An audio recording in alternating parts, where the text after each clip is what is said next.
Greetings, this is Paul the Poke from PaulthePoke.com. Welcome to this Father's Day edition of This Week in Prophecy.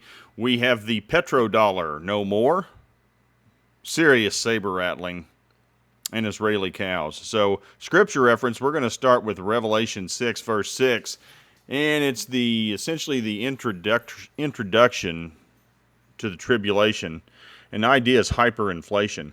And I heard what seemed to be a voice in the midst of the four living creatures saying, a quart of wheat for a denarius, 3 quarts of barley for a denarius, and do not harm the oil and wine. Now, granted, we're talking olive oil within the context of this verse, and frankly, when that word is used in the Greek for oil, it usually refers to olive oil in the New Testament. But none the same, it is interesting in this time we're living in where oil is a big deal on the international stage. So we'll scroll down, and it's pretty much what we're talking about. The Bible says there will be hyperinflation at the onset of the tribulation, and the winds of economic change are blowing as inflation continues to build around the globe. And so we have to wonder, how will the end of the petrodollar affect the value of the U.S. dollar? Now, there's a lot of speculation out there, and either way, it's not good for the rest of the globe. If as the dollar appreciates in value and gets stronger, that creates inflation around the globe because that makes other currencies cheaper, and then the goods for those folks in those individual countries, their price goes up. Or in our case, here in the West, the United States, there's concern about our dollar collapsing, which will, in turn for us, lead to higher costs, inflation of the cost of goods, commodities, you name it. So either way, no bueno. And this happened earlier this past week, and this is from BRICS. Boy, they were happy to put this out there. Saudi Arabia's 50-year-old petrodollar agreement with the United States has expired with no new agreement in place.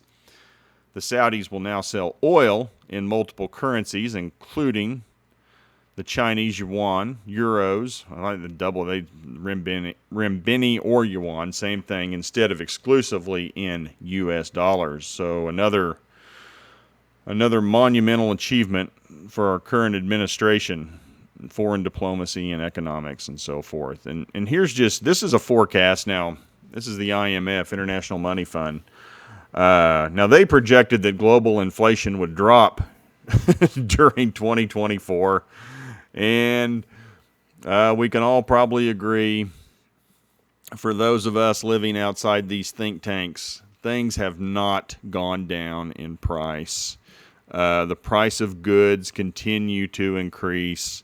Now, I'm not following the IMF or federal funds forecasting of economic conditions, but the stuff I'm reading private institutions and individual or private economic analysts, they're saying inflation's going up, and I would tend to agree with those folks. And so you can just look around the globe, and you can see how inflation continues to increase around the globe, some places more so than others.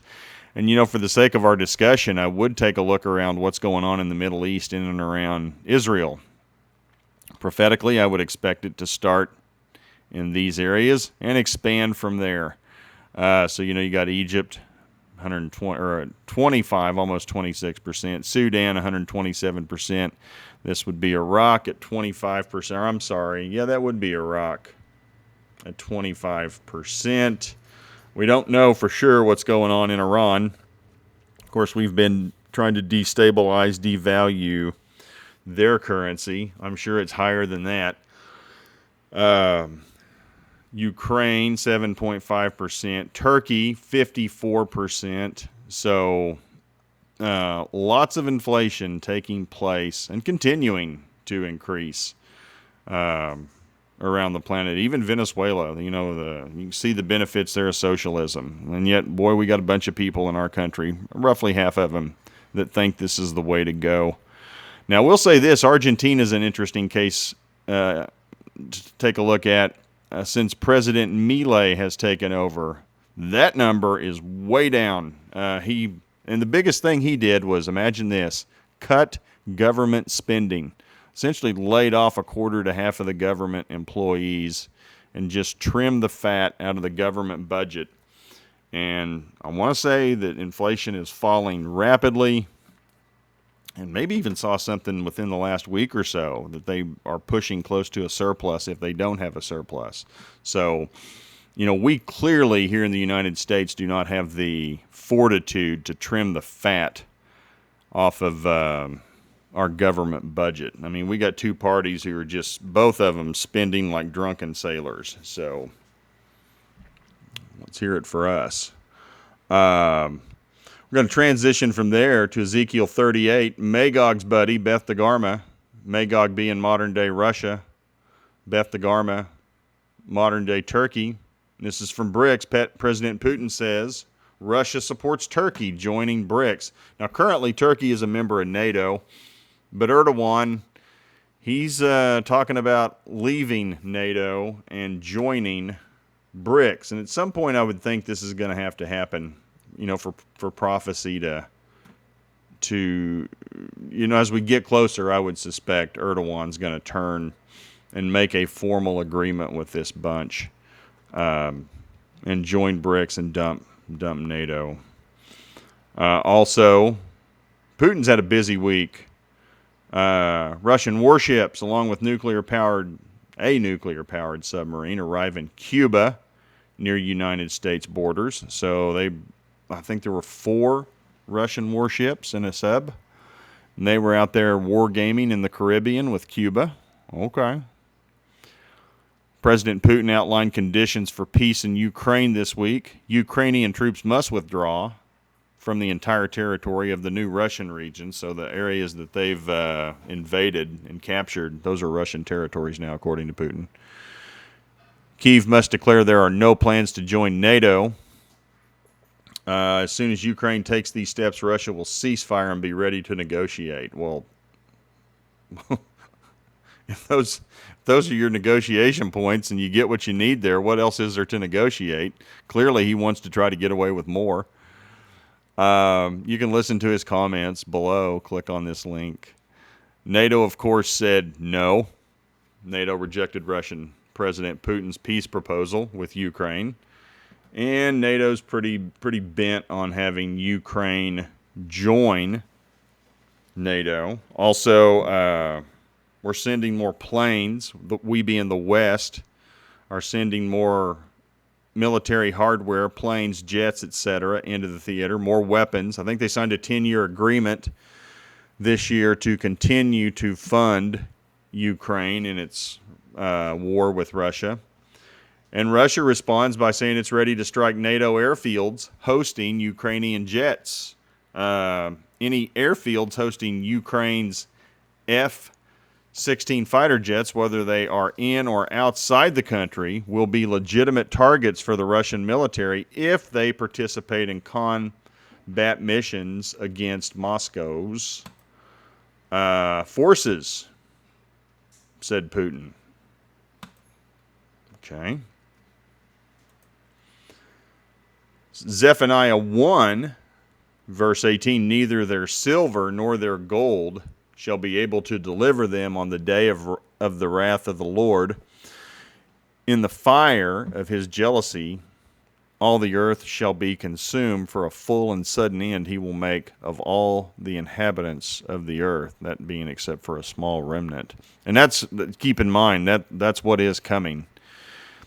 And I guess the point of this verse is BRICS countries continue to buy gold, silver, commodities at a record pace to back their currencies. Now, right now, they've dropped the petrodollar, and they're starting to make transactions in their own individual currencies between the countries, so they're no longer using the dollar as for sales between the countries. And eventually BRICS wants a single united currency. Now, some think that's going to happen this fall. I believe they're all going to get together and meet in Russia and Moscow in October, mid-October. So what, 3-4 months away. Now we'll obviously cover that when that time comes. And also this week, Russia's Moscow Stock Exchange officially suspends all trading in U.S. dollars and euros. So they got rid of the dollar and the euro for the Moscow Stock Exchange, for the Russian stock market. And then announced the Chinese yuan is the main foreign currency of Russia. Central Bank of Russian Federation announced this past week. So the Chinese yuan is the main foreign currency of Russia. So they will be doing deals in the yuan as well, which Xi's got to be happy about that. And we'll transition to Joel 3, verses 9 through 10. Proclaim this among the nations. Consecrate for war. Stir up the mighty men. Let all the men of war draw near. Let them come up. Beat your plowshares into swords and your pruning hooks into spears. Let the weak say, I am a warrior. Now this ultimately will be reversed, and that would, when God commands the nations, hey, take your swords and beat them into plowshares, and your pruning or your spears and beat them back into pruning hooks. Now, this is fascinating to me. So the word for pruning hooks can also be translated sickle. And isn't it interesting that the two of the main culprits for wanting to pursue war have the hammer and sickle as symbols for their countries. A lot of the communist countries, but primarily China and the old Soviet Union, modern day Russia, they had a sickle, hammer, and sickle. So, and there's all kinds of imagery regarding the sickle. God talks about the sickle. As far as, the harvest is ready and ripe, get out the sickle. Makes you wonder if these hammer and sickle nations will be an instrument for God's judgment. Now, he'll take care of them on their own if that's the case.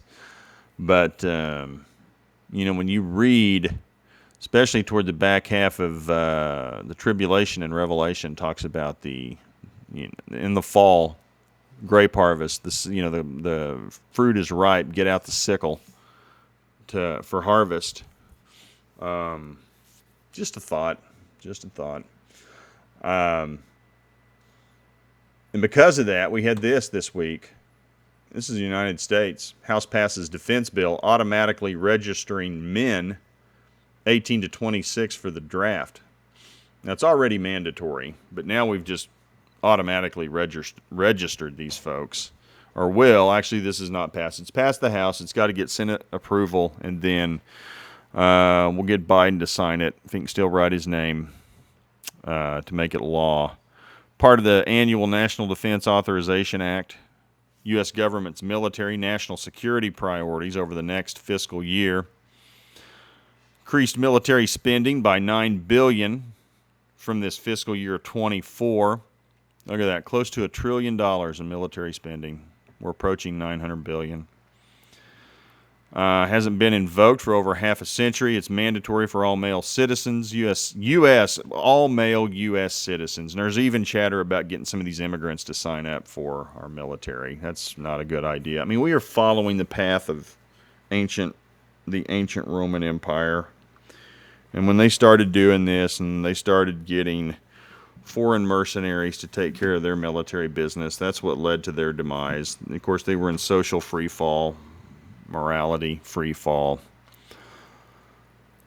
I know there are people out there that don't think those things matter when it comes to matters of morality. Sin, as God would define it, but it does matter. Wow. This advanced through the committee 57-1. So that's both. It's bipartisan. Don't kid yourself. Don't point the fingers at the Democrats. And frankly, the Democrats are more hawkish than the Republicans at this time and in time. But they both want to fight. Both parties. And of course, this is done under the idea that it will end up, if there is a draft, that it will be more fair and equitable as far as ensuring who gets selected. But that's the thinking behind it. But don't kid yourself. If we're doing this, the war drums are beating. Passed in the House ultimately 217 to 199. They say it's unlikely to be taken up by the Senate. I'll believe that when I see it. I bet you they take it up. I'll bet you they sign it and get it to Biden before the election. Just my take on it. I guess time will tell. So we had that in the United States. We had this in Germany. Germany updates wartime measures for the first time, bold caps, since the Cold War. This is the new plan in Germany. Compulsory conscription reinstated. Citizens can be drafted at any time. Evacuation of citizens and food rationing. Plans for mass evacuation and ensuring one hot meal per day through rationing. Can you imagine living in a society with ensuring one hot meal? And we're used to 3 meals and more, and snacks and more here in the States. Makeshift bunkers and prepared hospitals, subway stations to be used as bunkers, hospitals ready for sudden influx of patients. Again, wartime measurements, emergency food reserves stored secretly, stockpiles of food in undisclosed locations for crisis situations. Job bans in key sectors, prohibitions on quitting jobs critical to defense. Media must publish official updates. So you got a government telling the media what they must do. That's never been a bad idea. Sarcasm, sorry. NATO troop movements facilitating the rapid movement of NATO troops through Germany to the Eastern Front. Well, who's the Eastern Front? That'd be Russia. And the United States has talked about sending a couple 100,000 troops over to Europe on the far western side of Europe, and then be able to pass through to the east, easy pass through. So this essentially coordinates that bit of information that came out within the last month. Civilian roles for healthcare professionals, doctors, psychologists, nurses, and vets repurposed for military and civil services. So again, that's in Germany. Just another example of beating plowshares into swords, sickles into spears. We're going the wrong way. We just really want to fight right now, it seems like, on a planet. The West seems to be pretty bent on trying to get Russia involved in a war. Putin and his buddies, they're threatening to nuke us. Other things will happen before it gets that bad, according to prophecy. But again, just another example how things are falling into place. And we're going to close with Ezekiel 38, verse 12. In order to seize the spoil and carry off the plunder, to turn a hand against the desolate places now inhabited, and against a people gathered from the nations who have acquired livestock and possessions and who lived at the center of the land. So this came out this week. Israel Central Statistics Bureau releases data on milk and honey production in honor of Shavuot. Israel has the highest milk yield per cow in the world. It's far ahead of its closest competitors. So they've clearly analyzed what to feed these cows, how much water they need, what kind of conditions they need to be the highest milk-producing cows on the planet. And somebody's going to want these cows. I take it it's going to be Russia and friends.